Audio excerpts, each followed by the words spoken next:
Hello દોસ્તો, good morning ને જય દ્વારકાધીશ બધાઈને. તો સવારમાં ઉઠીને ભાઈના ઘરે આવી ગયા છીએ. ઘરે કાંઈ કામ હતું નહીં આજ, હમણાં કાંઈ કામ છે નહીં. એટલામાં આવે છે, નવું કાંઈ કોન્ટેક્ટ આવતો નથી. એટલે આગળ તમે બધા સપોર્ટ કરો ને આગળ જોઈ નવા કોન્ટેન્ટ કંઈક બનાવી તો મજા આવે બધાને, તમને ને અમને. બાકી તો હજી ઘરના ને કોઈને કોઈ નવા ને સભ્યોને કંઈ બતાવ્યા નથી, બતાવી કોઈને. અમારે બેનો જ કોન્ટેક્ટ છે, હજી બધું આવશે આગળ. અને હજી થોડોક ટાઈમ કીધું કે થોડોક આમાં હલાવી પછી થોડોક ટાઈમ પછી આગળ નવું બધું બતાવ્યું, ઘરના બધાને મળાવી, બહારનું બધું. હજી તો કાંઈ બતાવતા જ નથી, ખાલી આ ગયા ને આ આવ્યા બસ સુઈને બતરી ગયા, બે જ બતાવી હતી. બીજા કોઈનો આવતો નથી કાંઈ, બીજાનો પરિચય જ નથી આવ્યો કાંઈ.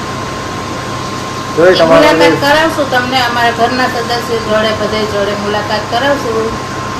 પણ એ હવે તમે બધા કયો, તમે બધા અમને જરાક સપોર્ટ આપો, પછી બધા યારે પરિચય કરાવીએ તમને બધા. જય શ્રી કૃષ્ણ, ગુડ મોર્નિંગ. અર્જુનની ફિયાના તમને બધાને આવું છે. આજે અર્જુનભાઈ વહેલા જ આવી ગયા, મારા અંદાજથી આવી ગયા છે. આજે ભાઈ ભત્રીજા બે મળીને તમને બધાને જય શ્રી કૃષ્ણ, ગુડ મોર્નિંગ, જય માતાજી કર્યા છે. અને બીજા નંબરમાં કાલે વરસાદ અમારે સરસ આવી ગયો તો, કલાક જેવું રહ્યો તો, પણ સરસ આવી ગયો તો. ગરમી હજી એવી ને એવી છે, હજી એવું લાગે છે કે વરસાદની આગાહી છે, એમ કહે છે બધા. આજની કાલની 2 દિવસની હજી છે આગાહી, 18-19 તારીખ સુધીનું છે. હવે કેવોક આવે. બાકી આમ હકીકતમાં તમને કહી ને તો જામનગરનું નામ રેડ એલર્ટમાં રાખ્યું છે, પણ જામનગરમાં વરસાદ આવતો નથી.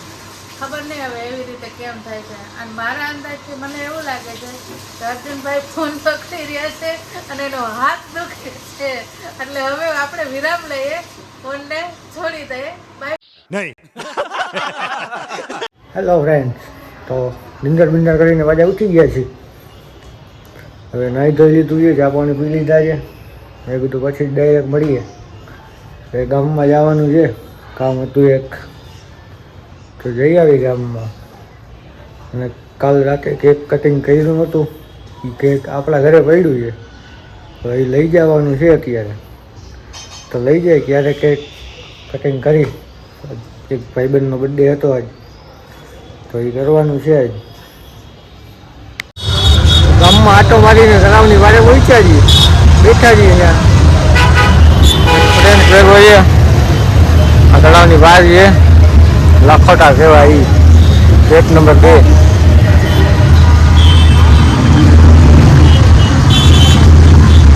સનસેટ.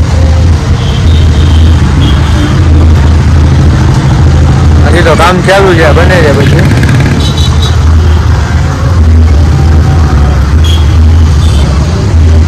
તળાવ ટૂંકું થઈ ગયું અમુકનું છે, એના કરતા બીજું છે આની અંદર તળાવ છે, આમાં અહીંથી નહીં દેખાય. અંદર જાશું ઓપડી એ બતાવીશ. તો અત્યારે વિચાર છે આમ ગામમાં જવાનો, બીજી જગ્યાએ શું કરીએ હવે જોઈએ આપણે. જાય ના જાય. જય શ્રી કૃષ્ણ, જય માતાજી. અર્જુનભાઈ એવા નતા, હમણાં આવ્યો છે અને હું પાત્રા બનાવતી હતી. તો કીધું હારો તમને બધાને બતાવી દે કેવી રીતે બનાવીએ, શું કરીએ એ. અને અમારા સાહેબને પાત્રા બહુ ભાવે છે, એટલે બનાવવાના થોડાક જ છે, પણ તમને બતાવી દઈ. એમાં અળવીના પાન હોય, ચણાનો લોટ, અને અંદર આપણે મીઠું, મરચું, લસણ એ બધું ખાંડીને વાટીને નાખવાનું. ધાણા ભાજી બધું વાટી નાખ્યું હતું, મિક્સરમાં ક્રશ કરી નાખ્યું. લસણ, ધાણા ભાજી, ધાણા જીરું, મરચું, મીઠું અને હિંગ, ચણાના લોટમાં એ બધું નાખી મિક્સ કરીને આની ઉપર લગાવી દેવાનું. લગાવીને રોલ કરી અને પછી બાફી લેવાનું. ચાલો તો આગળની પ્રોસેસ તમને હું પછી બતાવું છું. અત્યારે આ ખાલી અત્યારે લોટ લગાવી લીધો અને રોલ બનાવી લો. ત્યાં સુધીમાં આવી રીતે લોટ લગાવી લેવાનો બધેમાં સરસ રીતે હાથેથી લગાવાય, પણ હું ચમચીથી લગાવું છું. મેં થોડોક જાડો લોટ રાખ્યો છે એટલે ચમચીથી લાગી જાય. અને મારે બનાવવું તો જાજું છે થોડું, એટલે એવું બધું છે. ટેસ્ટ પૂરતું થાય અને તમને એક રેસીપી પૂરતું થાય. નવસારીના ફેમસ પાત્રા. અમે સુરત રહેતા ને તો અહીંયા અમે આ બહુ ખાતા પાત્રા. તુરિયા પાત્રાનું શાક બનાવતા, પાત્રા એમને બનાવતા.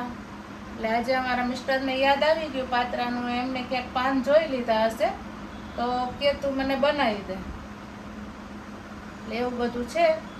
હવે આગળની પ્રોસેસ અમે તમને પછી બતાવીએ. અત્યારે આનો રોલ વાળી અને બાફી નાખીએ.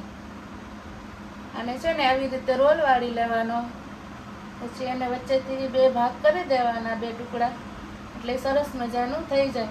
અને એકી હારે 3 પાનનું મેં કર્યું છે. પાન નાના નાના હતા, અને જો સિંગલ પાનનું કરીએ તો આછું થાય રોલ, એટલે એ મજા ન આવે. એટલે મેં 3 પાન જોડે મૂકી અને રોલ બનાવ્યો છે.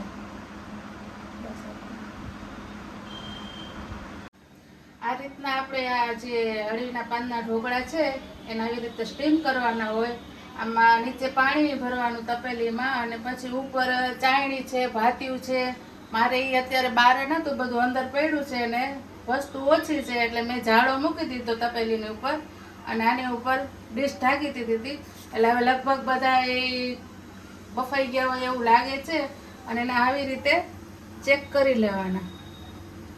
આ ચાકુ સીધી સાફ નીકળે તો સમજી લેવાનું બફાઈ ગયા. અને આમાં જો હજી સહેજ લોટ આવે છે, એટલે હજી થોડીક વાર આપણે આને રહેવા દેશું. એકદમ સરસ રીતે કોરી ચાકુ આવશે ને એટલે સમજી લેવાનું કે સ્ટીમ થઈ ગયા છે. પછી આગળ હવે હું તમને પાછું બતાવું છું. ચાલો ભાઈ, આપણું તેલ ગરમ થઈ ગયું છે અને આ રીતના પાત્રા સ્ટીમ કર્યા છે. ગેસ થોડોક ધીમો કરી નાખીએ. અને તેલમાં રાઈ નાખી છે.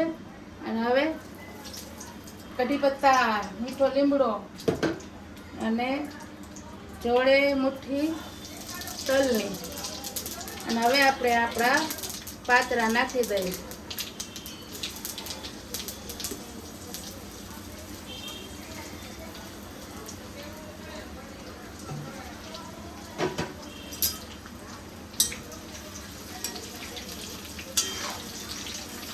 અને તમે આવી રીતે વઘારી શકો, પછી આવી રીતે જાજુ મારી જેમ તેલ નાખી અને તળવા જેવા વઘારી શકો, પછી એકલા તળી શકો, ડીપ ફ્રાય કરી શકો, ગમે તેમ જેમ આવડે એમ, જેમ ફાવે એમ અને જેમ ભાવે એમ. ખાસ તો એવી રીતે છે. હું તો થોડુંક વધારે તેલ નાખી અને વઘારેલા તળવા જેવા બનાવી લઉં છું. જો આવી રીતે કરું, થોડુંક તેલ વધારે જોઈએ, આમ થોડુંક તળાઈ જાય વધારે એમ. ઓલું વઘારવામાં આપણે ઓછું તેલ નાખીએ અને આ થોડુંક તળવા જેવું થઈ જાય. બસ, તો આપણા અળવી પાનના ઢોકળા તૈયાર છે. હાલો બધા ખાવા. આવું છે કંઈક.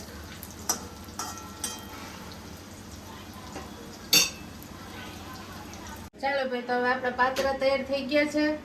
હવે જોડે કંઈક ભાખરી કે થેપલા એવું બનાવશું, ચા બનાવશું.